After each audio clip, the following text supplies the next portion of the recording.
أعوذ بالله السميع العليم من الشيطان الرجيم بسم الله الرحمن الرحيم الحمد لله وكفى والصلاة والسلام على النبي المصطفى وعلى آله الطاهرين الطيبين وأصحابه الكرام ومن تبعهم بإحسان إلى يوم الدين أما بعد chers frères, chers élèves, assalamu alaikum wa rahmatullahi wa barakatuh. Euh, Comme nous avions dit dans la première séance concernant les royaumes qui ont été créés pendant au sein des choses de l'Afrique orientale, des pays de l'Afrique orientale. On a dit qu'il y avait quatre grands royaumes qui étaient là. Le royaume de Pathé, Mogadiscio, Kilwa et Harar. Donc, dans cette séance, nous allons détailler ces royaumes-là, quelles sont les réalités quelles étaient les réalités de ces royaumes. Royaume de Pathé, 65 ans, de l'Égiro. Le calife Abdelmalik bin Marwan, vous le connaissez, c'est l'un des califes Omeyyades, vit durant son règne. Les musulmans fondaient des royaumes de plusieurs villes tout au long du Sahel oriental de l'Afrique, dont Zanzibar, Kilwa et Malindi, etc. etc. Lors de la chute des États Omeyyades, Haroun Rachid s'appuya sur les acquis des Omeyyades en Afrique orientale, les, fond, les renforça, en incitant plusieurs communautés, dont les Perses, à séjourner dans ces royaumes. Le royaume de Pathé était vaste. L'activité commerciale y était intense. L'activité commerciale y était beaucoup intense. Les commerçants y vinrent de plusieurs contrées et des caravanes de musulmans poursuivirent leur marche jusqu'au lac de Victoria vers l'Afrique de l'Ouest. Ce royaume réalisa un énorme succès dans cette partie de l'Afrique, ce qui eut un impact considérable sur la division de l'islam entre les populations. Donc, dans la royaume de Pathé était un royaume qui était beaucoup riche, un royaume qui a participé beaucoup à la propagation de l'islam en Afrique, dans cette partie de l'Afrique. Deuxièmement, petit B, royaume de Mogadiscio. Un groupe de la tribu arabe Bani Harith.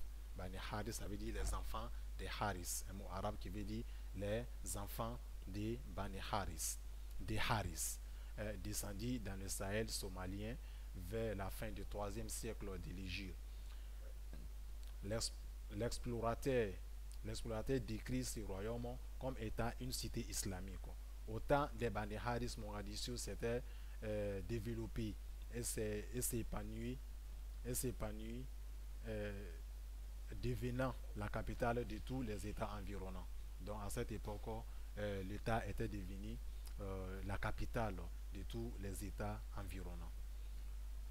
Les gens fréquentaient le royaume de Mogadiscio dans les périodes précises, dans des périodes précises de l'année. Il y avait une période dans l'année où on fréquentait le royaume de Mogadiscio. Ils se réunissaient alors dans les grandes mosquées et accomplissaient la prière du vendredi.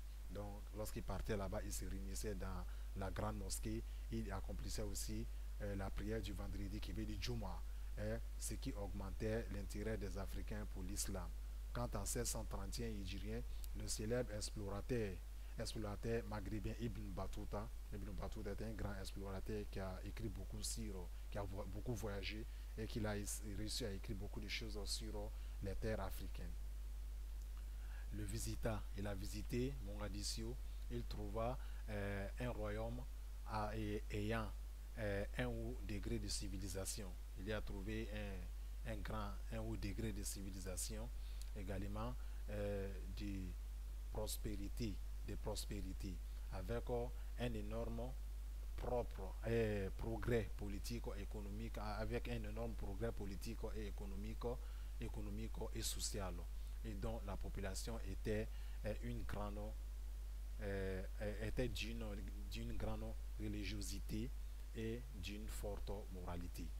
Voilà le royaume de Mogadiscio. Petit C, royaume de Kilwa, 373 de 1973 à 975. qui a été fondé par les Shirazi. Les Shirazi sous la direction d'Ali ibn Hassan ibn al-Hassan al-Shirazi et ses enfants fondèrent ce royaume et en firent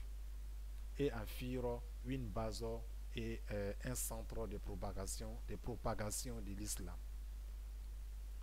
et de la culture islamique auprès des tribus africaines du littoral et du centre.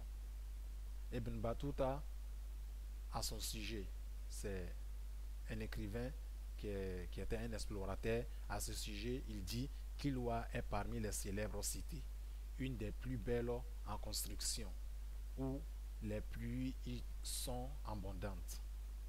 Et la grande majorité de sa population, c'est de sa population des tendances shafiites. Tendance shafiite, ça veut dire qui suivait l'école des imams shafiites dans la jurisprudence. Vous savez, nous avons la tendance malikite qui suit imam Malik, la tendance hanafite qui suit Abu Hanifa, la tendance hanbalite qui suit imam Ahmed bin Hanbal, la tendance shafiite qui suit l'école des shafiites est très religieuse. Il a dit qu'ils étaient de tendance shafiite, ils étaient beaucoup religieux lors de mon entrée. Il dit lors de son entrée, de mon entrée dans cette cité, son roi Abu Hassan Muzaffar. Le roi Abu Hassan Muzaffar, surnommé Abu Mawahib pour sa générosité et ses qualités, combattait fréquemment sur le sol des nègres et agressait et s'emparait de leurs butins s'acquittait du cinquième au profit des bénéficiaires tels que définis dans le livre d'Allah. Dans le livre d'Allah, lorsque nous avons des butins pendant la guerre sainte, le djihad, autorisé par Allah subhanahu wa ta'ala, le cinquième de ces butins, on donne ça à Allah subhanahu wa ta'ala. Il mettait et les autres, on le répartit, on le divise entre les combattants. Donc il faisait cela. Il mettait à la part des plus proches dans une caisse pour lui-même. La part des plus proches qui est citée aussi dans le Coran, il les mettait dans une caisse pour lui-même. Donc les shérifs venaient chez lui en provenance de l'Irak et du Golfe arabe.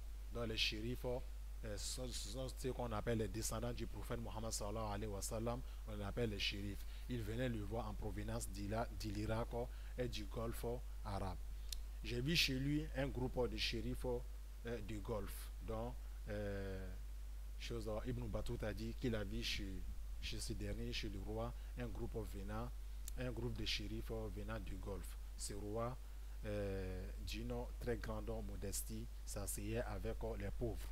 Donc, ce n'était pas un roi arrogant qui n'était pas orgueilleux aussi. Il s'asseyait avec les pauvres et il respectait aussi les religieux. Donc, c'était parmi de ses qualités. Il avait des qualités parmi ceux-là, dont le respect pour les religieux et les notables dont il les respectait. Donc les notables de ce royaume, de cette ville, Kilwa, fut renversée par les Portugais en 1498. Donc ça a été la chute de ce royaume. Donc ça c'est le royaume de Kilwa qui était un des célèbres royaumes de l'Afrique orientale. Donc le grand D, le petit D, nous avons le royaume de Harar. Royaume de Harar, quelle était la localité où se situait ce royaume de Harar sur le littoral de la mer Rouge. Le royaume de Harar s'étendait du côté sud-ouest des États de l'Éthiopie à l'ouest du port de Zeila et en Somalie. Un de ces célèbres rois, Imam Ahmed ibn Ibrahim el-Ghazi, donc il avait avait beaucoup de rois, mais parmi ces célèbres rois qui ont marqué beaucoup l'histoire, donc il y avait un qui s'appelait Imam Ahmad ibn Ibrahim el-Ghazi de 1526 à 1543, surnommé Ahmad le Conquérant. Il appliqua la charia islamique. Lorsqu'on dit l'application de la charia islamique, c'est la charia tout entière, ce n'est pas le côté pénal seulement. On dit qu'il appliquait la charia islamique, notamment pour la distribution de la zakat aux plus méritants. Donc, quand il distribuait la zakat, il le donnait, il la distribuait et il la donnait aux plus méritants. Puisque d'autres personnes, on peut distribuer la zakat, mais il le donnait par exemple aux non méritants de la zakat. Mais lui, il a appliqué la charia pour donner la zakat aux plus méritants, qui sont évoqués dans la sourate, dans le Coran, dans la sourate Tauba, qui sont 8.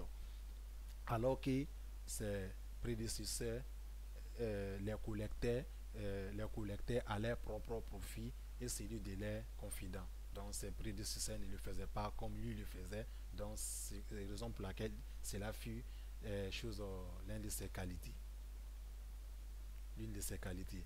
Quant au butin, vous savez, après chaque guerre, généralement on gagne des butins. Donc l'islam aussi a parlé, après les guerres saintes, vous voulez dire, c'est pas les guerres kamikazes, des kamikazes, on va aller, choses bombarder les innocents, on ne parle pas de cela, les guerres pour se défendre contre les mécréants. Donc, quant au butin, il s'acquittait du cinquième et il distribuait le reste aux soldats.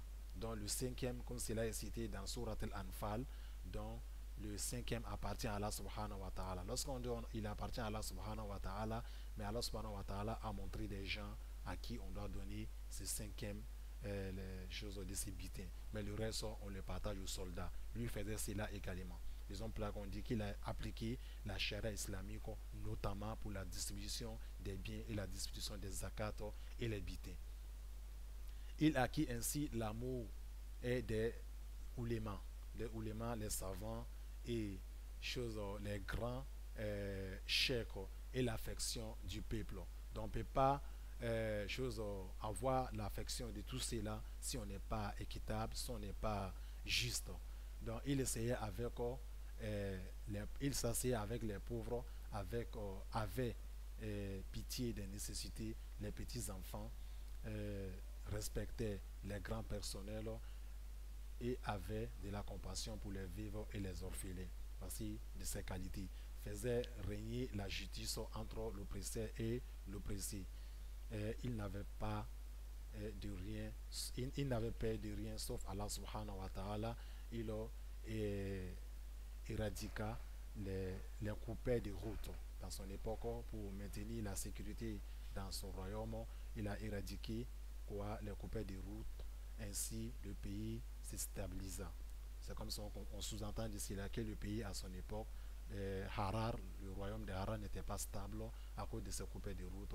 Il a sécurisé l'État en chose, arrêtant ces derniers-là.